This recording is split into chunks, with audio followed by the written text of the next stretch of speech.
Ibnu Athilah tadi kata sesuatu kehendak yang kita mahukan, yang kita cita-citakan supaya tercapai, tidaklah akan terhalang sekiranya kita usahakan dengan Allah. Makna dengan Allah itu dengan kehendak dia, dengan kodrat dia, dengan rahmat dia, dengan kurnia dia, dengan hikmah dia, ya, dengan kemurahan dia, semualah. Jadi kerana itu kita nak ingat itu semua sifat-sifat Allah. Oh, aku dah betul-betul minta dengan Allah, tapi kenapa tak berjaya? Kita kena ingat, ya. Kita kena ingat, ya. Wallahu ya'lamu wa antum la ta'lamun. Kita ingat ayat tu, wa asa an tukhibbu syai'an wa huwa syarrul lakum wa asa an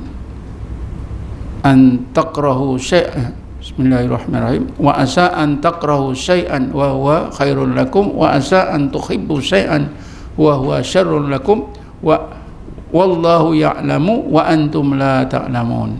Kena ingat itu. Mungkin juga anda benci sesuatu, gagal bencilah, tak tercapai bencilah, tapi Allah dah beritahu, wa asa an takrahu syai'an wa huwa khairul lakum. Mungkin kamu benci sesuatu, gagal itu kita benci, tak mau. Sedangkan yang sebenarnya hakikatnya gagal itu baik. Wa asa an tuhibbu syai'an wa huwa syarrul lakum. Sebaliknya kita mau kejayaan. Kalau dijayakan oleh Allah, tak baik. Gagal itu baik. Manalah ada orang cakap gagal tu baik, ya. Allah dah beritahu kita, ya, kegagalan itu baik bagi kita walaupun kita tak suka. Pasal apa? Akhir ayat ni, wallahu ya'lamu wa antum la ta'lamun. Kamu tak tahu, yang tahu itu Allah. Allah saja yang tahu, sedang kamu tak tahu. Terutamanya berkaitan dengan kebaikan atau keburukan kita tak tahu. Itu perkara yang ghaib. Kul la ya'lamu man fis samawati wal ar al ghaibah illallah. Katakanlah ya Muhammad, ajarkanlah ya Muhammad kepada umatmu dengan sebenar-benar, supaya umatmu faham, tak ada makhluk di langit dan di bumi yang mengetahui perkara yang gaib kecuali Allah. Malaikat pun tak tahu, tuan-tuan. Jadi apa yang kita mahukan tadi, walaupun kita fikir baik, kita tak tahu sebenarnya itu menguntungkan kita atau sebaliknya. Kita percayalah pada Allah. Wallahu ya'lamu wa antum la ta'lamun. Allah yang mengetahui, kamu tak tahu. Jadi kita kena ingatlah, ya, bahawa Allah tu maha mengetahui. Lepas itu ikutilah, Allah itu maha bijaksana. Dia bijaksana, maha bijaksana, bukan bijaksana saja, maha bijaksana. Jadi oleh kerana maha bijaksana, tentulah dia memilihkan sesuatu yang terbaik untuk kita. Dia tak akan memilihkan sesuatu yang tak baik. Tak baik itu anggapan kita saja, yang kita ini jahil. Tapi pilihan Allah itulah yang terbaik. Ada bukti yang terang, tuan-tuan. Cuba tengok tuan-tuan, tangan-tangan tuan-tuan, jari-jari. Ini pilihan Allah. Tak ada yang tak baik. Baik ni. Kalau tuan-tuan satu hari sakit ni, tangan tak digenggam, ataupun gitu tak boleh buka, macam orang kena stroke, genggam, buka pakcik tak boleh, menggigil-gigil. Baru tahu macam mana kebijaksanaan Allah Subhanahu wa taala. Jadi kalau kita gagal tuan-tuan, ingatlah Allah Maha bijaksana. Ya. Lepas itu Allah itu bersifat latif.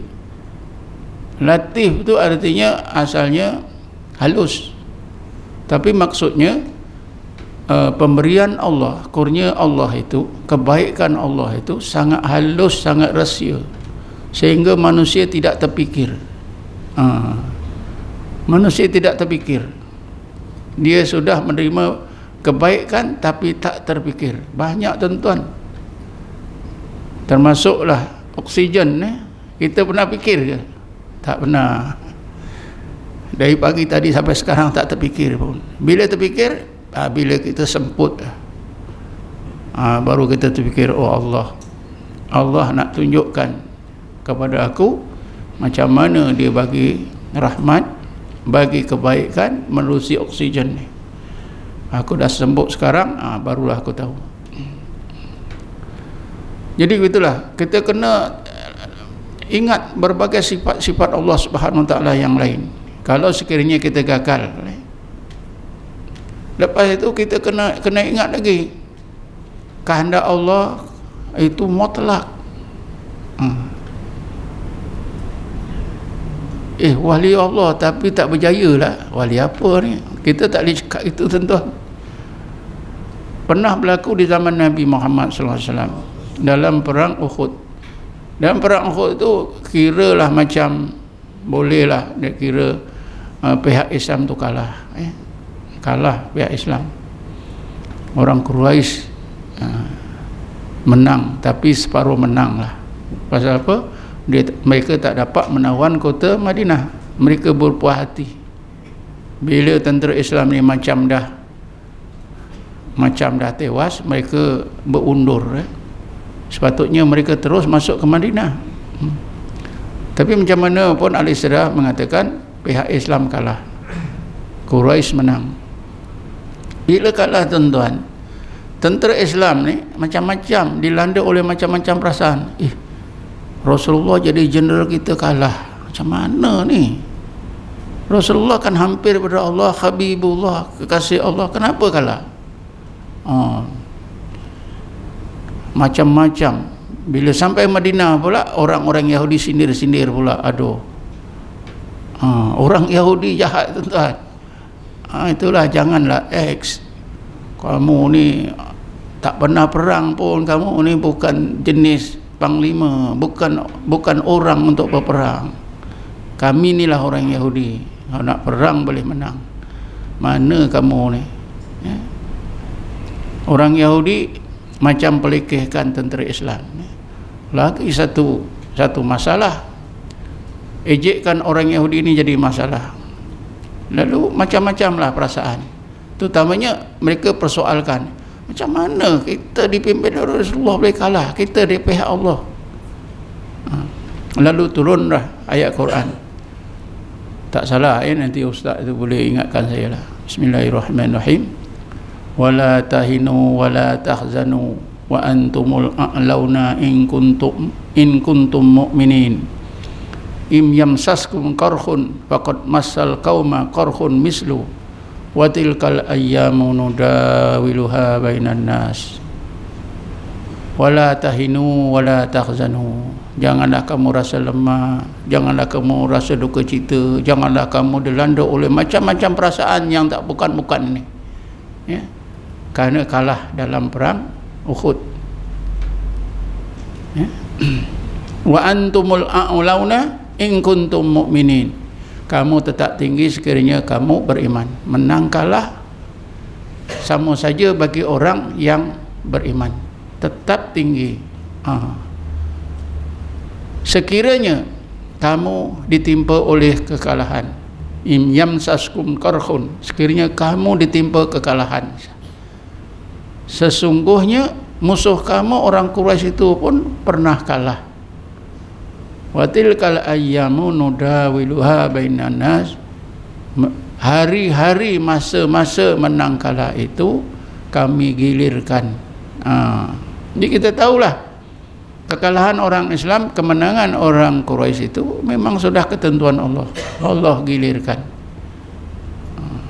Jadi legalah orang-orang Islam. Jadi ini satu pengajaran tuan-tuan, ya. Kerja Allah kita nak fikir macam mana tuan-tuan, ya. Tapi kita boleh fikir itulah, ya. Latifun, ya. Wasi'un alim, ya. Maha mengetahui lagi, Hakim, maha bijaksana lagi, Karim, maha pemurah, Latif, maha halus urusan dia. Kita tak tahu. Saya dah pernah sebut banyak kali juga, di masjid-masjid, ya. Kalau kita fikirlah, kekuasaan orang Yahudi, penjajahan Yahudi ini di Palestin ni, kalau kita fikir senang saja, itu projek Allah. Habis tuan-tuan. Allah maha berkuasa, maha berkehendak, maha mengetahui, maha bijaksana. Itu projek Allah tuan-tuan.